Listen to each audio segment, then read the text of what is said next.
Hey, I'm Jackie. I'm a junior and I took the PSAT about 3 months ago and I scored a 226.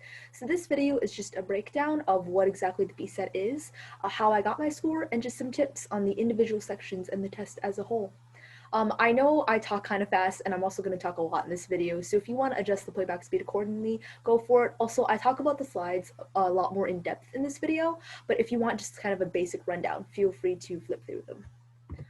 Disclaimer, so this entire slideshow is just based on my experiences. I'm not going to guarantee that this is what you're going to experience or that you will automatically improve your score just by following these tips. This is just things that I thought might be helpful. So first and foremost, what is the PSAT? So the PSAT is literally the SAT, but it's shorter, so you have less time and less questions. There is no essay. The SAT has an optional essay, but the PSAT has no essay. And this is a score that is not sent to colleges. So no matter how well you do, you will not tell a college that you scored X amount of points on the PSAT. Instead, it's used as a qualifier for the National Merit Scholarship. So I'll get into what that is, but first we need to know about scores. So the PSAT is scored out of 1,520 points. This comes from 760 points from the reading and writing section, and then 760 points from the math section.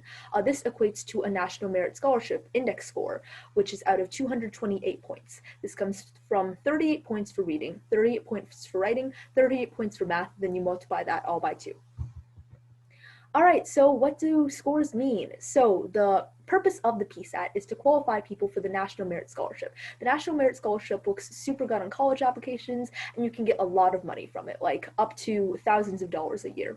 So the National Merit Scholarship, you can only apply for the National Merit Scholarship if you score within the top 1% of your state on the PSAT. There's also the option of being commended, which is the top 5% of score of the country, but commended is a bit like an honorable mention. So it's kind of saying, hey, good job, you did pretty good on the PSAT, but you do not get to apply for the National Merit Scholarship. The cutoff score for the scholarship depends on what state you take it in and what year you take it. So for example, the class of 2021, their commended score was a 209. In my home state of Minnesota, the cutoff score was a 218, and 549 people from Minnesota were commended. But it can get pretty high. So in states like Massachusetts, the cutoff score was 222, and 1,579 people got commended from Massachusetts. But it can also get pretty low. So like in Wyoming, the score was a 209, and no people were commended, because if you scored a 209 or higher, you automatically made the cutoff. So who takes it? You might be wondering if you're even qualified to take the test. So PSAT can be taken from 8th to 11th grade, but your score only matters in 11th grade. Personally, I wouldn't recommend that you take the PSAT when you're in 8th grade. That seems a bit excessive to me. I think you could wait till high school, but I would recommend that you take it at least one time before your junior year. So when is it? As I mentioned earlier, I took my PSAT in October and scores came back mid-December. But as everyone knows, 2020 is pretty weird. So for the first time ever, the College Board offered multiple dates for the PSAT. So there was like a week in October where schools around the country could take the PSAT. And they're also offering a makeup date, which is January 26th. So if you're a junior and you haven't taken the PSAT yet, you should go sign up for that. All right, so breakdown of the test itself. The English section is 60 minutes and you have 47 questions, and then there's a break. I think some schedules miss when you have breaks, but I think it's almost equally important that you know when you get a break from the test. Then you have the writing and language, which is 35 minutes, and you have 44 questions. The math no calculator section, which is 25 minutes and 17 questions, then you get another break. Then there's a math with calculator, which is 45 minutes and 31 questions. So my score, what I scored in October was a 1510. That means I got 750 on reading and writing, then 760 on math, and that equated to an index score of 226, a 37 on reading, a 38 on writing and language, and a 38 on math. So I just wanted to give a question breakdown because I feel like it's easier to conceptualize what a score means based on how many you get right or wrong versus just like plain points. So I got 2 wrong on the reading section, I got 1 wrong on the writing and language section, and then I didn't get anything wrong on either of the math sections. So I also took the PSAT my sophomore year, and I did kind of a lot worse. I got 1350, which isn't a bad score, but it definitely wouldn't qualify me for the National Merit Scholarship, nor would I get commended. But last year, my question breakdown was I got 1 wrong on English, 3 wrong on writing and language, 6 wrong on math no calculator, and nothing wrong on math calculator. So obviously that's kind of a big jump. That's like a 160-point score difference and then a 21-point score difference on the index score. So I'm going to get into how I improved. So this is what I did before the PSAT. If I could just use one word on how I improved, it would be practice. I took a lot of practice PSATs. You can find practice PSATs on a lot of different sites. So Khan Academy has actually partnered with the College Board to give like SAT, interactive SAT tests, and those are pretty good. Like I said earlier, the SAT has the same difficulty of questions and sections of questions, but it's just going to be a little longer. But if you want an actual PSAT, you can go to the College Board website. The College Board website has a bunch of past PSAT tests. Also, like Princeton Review and other third-party test prep companies like Kaplan or Barron can also be useful. Obviously, they're not going to be exactly the same because they're a third party, but in my experience, Princeton Review has been pretty helpful. Also, maybe if you can, read the directions for the test beforehand. So each section just has a few sentences of what exactly you're supposed to do during the test, and I think it's probably a good idea to read them ahead of time just so you don't have to worry about them when you're actually taking the test. That wastes time that you don't need to waste. Also, come prepared. So the day you have your PSAT, bring water, a snack, pencils, eraser, and a calculator. And if you're taking this in 2021, bring a mask. Also, this is just general good practices for tests, is get a good night's rest before, maybe 7 to 10 hours. And even I would start a little before. So if your test is on like a Wednesday, maybe start sleeping on like Sunday. That way you have a little bit more than just one night's rest. Also, eat a good breakfast, maybe something protein heavy. So getting into individual sections. First up, we have the English. So the English has 4 individual passages and 1 set of paired passages. This equates to around 9 to 10 questions per passage. The first thing you want to do is always read the blurb. So as you can see on the picture on the right, underneath the bold sentence where it says questions 20 to 28, but right before the passage, there's these small sentences that just say they're usually the name of the passage, who wrote it, and the year it was written. Occasionally the College Board will give like definitions of words and stuff like that. And this is stuff that the College Board thinks you need to know before you read the passage. So if the College Board thinks you should know it, then you should know it. Make sure you read the blurb. Also, pick your technique. So they're going to have passages and then questions about that passage.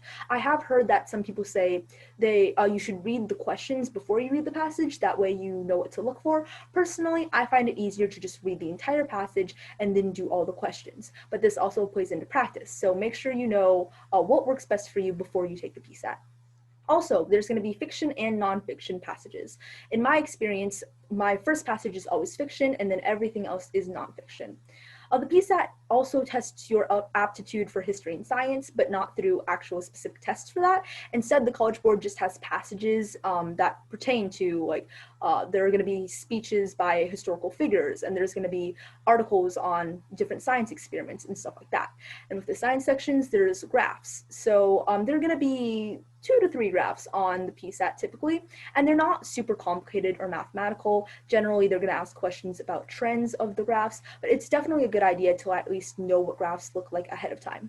Also, keep in mind the question types. So there are going to be questions on the entire passage, like what is the main idea of this passage? There's going to be replacement word questions, like such and such word is used in line blank. What word could best replace this?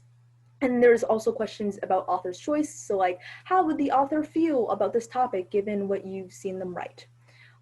Also, it's very important to note on the English section that all the information is there. The College Board does not expect you to know anything about their passages before you take the test. So if you're stuck on a question and you just can't find the answer, go back, reread the paragraphs. Find the section that the question pertains to, and the answer should be there.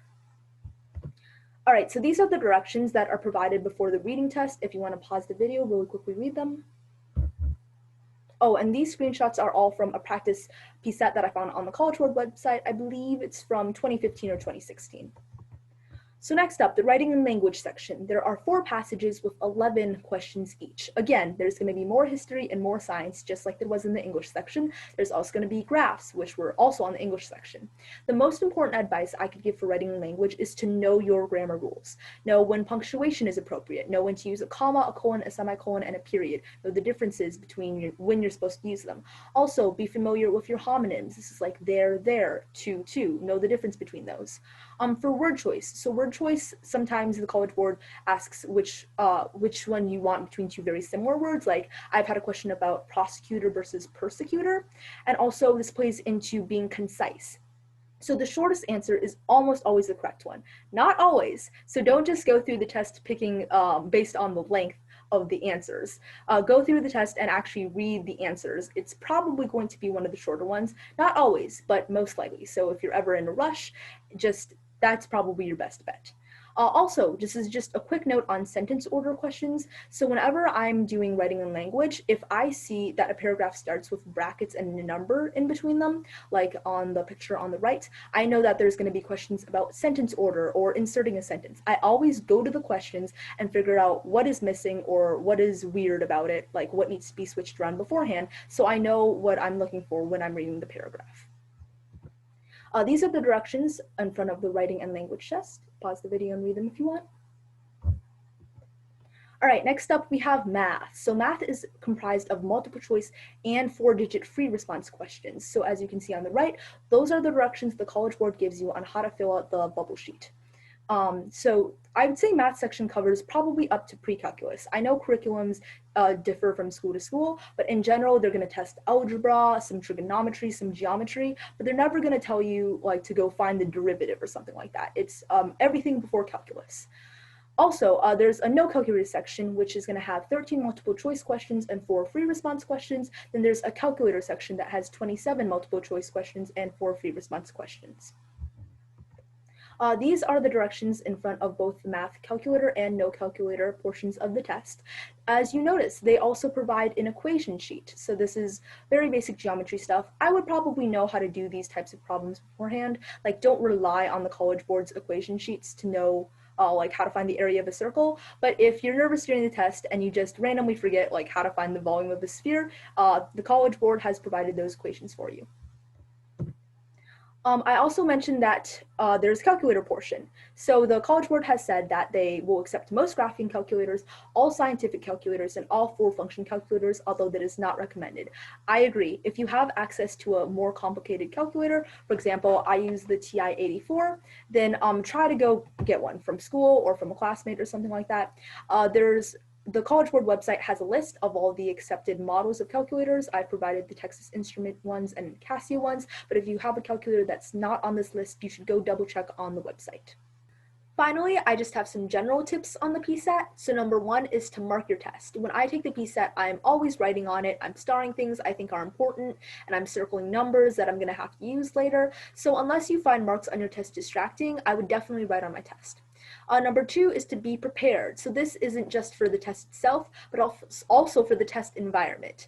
The test environment is going to be really stressful, and I think it's okay to be a little nervous, but just make sure that your stress isn't overwhelming you to the extent where you can't take your test. Also, this is kind of a weird one, but I have a teacher at school who recommends that if you get stuck on a question, you rub your ears. Apparently your ears have a lot of nerves in them, so like stimulating them helps you do better on the test. I don't know if it actually works or if it's just placebo, but I don't think it hurts. Finally, remember, it is just a test. It is nothing more and nothing less. If you get a good score on the PSAT, congratulations. That's something to definitely be proud of. But if you get a score that you're not as happy with on the test, remember, it's okay. The PSAT is the pre-SAT. It's preparation for tests you take in the future. Just use this as a learning experience that you carry with you when you take your next standardized test. All right, well, if you have any questions about the PSAT, feel free to leave them in the comments down below. I will do my best to answer them. Also try Googling them. I mean, Google has a lot of information and maybe they'll have your answer. Also, if you're interested in having some PSAT tutoring, I will link my email down below in the description if you want more information on that. Thank you so much for listening, and I hope you have a great day.